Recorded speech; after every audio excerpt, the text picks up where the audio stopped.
ज्यांच्या घरामध्ये पाणी घुसलेलं आहे ते बाबा राजकारण करू नको, राजकारण करू नको, राजकारण नाही करायचं साहेब. ओला दुष्काळ आणि कर्जमाफी करा, ओला दुष्काळ आणि कर्जमाफी करा. टंचाई म्हणजेच दुष्काळ.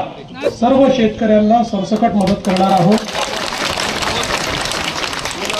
आणि जेवढी वाढीव मदत आम्हाला करता येईल ती करण्याचाही आमचा प्रयत्न असेल.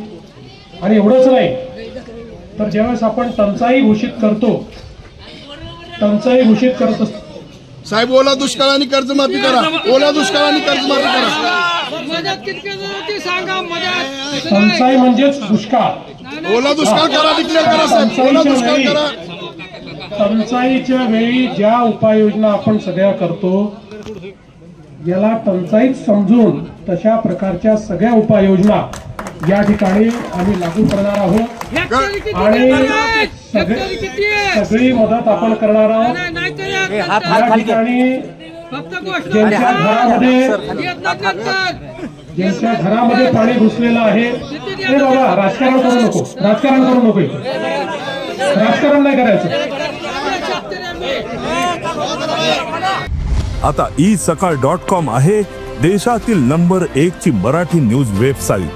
प्रत्येक अपडेटसाठी isakal.com ला नक्की भेट द्या.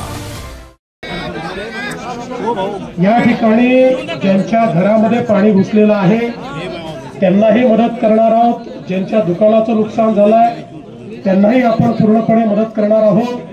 आणि केवळ या ठिकाणी आपली घोषणा नाही तर कालच पहिला हप्ता 2300 कोटी रुपयाचा आपण रिलीज देखील केलेला आहे. आणि आता जशी नुकसानीची सगळी पाहणी आपल्यापर्यंत पोहोचेल त्यावेळी जी काही अधिकची सगळी मदत आहे ही सगळी मदत आपण करणार आहोत. कुठल्याही परिस्थितीमध्ये शेतकऱ्यांना या ठिकाणी वाऱ्यावर सोडायचं नाही असा आपल्या सरकारचा निर्णय. यासोबत इन्फ्रास्ट्रक्चरचं देखील मोठ्या प्रमाणात नुकसान झालेलं आहे. विशेषतः या गावची जी मागणी आहे की 2 गावांना जोडणारा आपल्याला जो पूल या ठिकाणी करायचा आहे, मी आजच घोषणा करतो की या पुलाला आम्ही मान्यता देऊ. या ठिकाणी येणाऱ्या रस्त्याला देखील आम्ही मान्यता देऊ. तो रस्ता देखील जो आहे त्यालाही आम्ही मान्यता देऊ.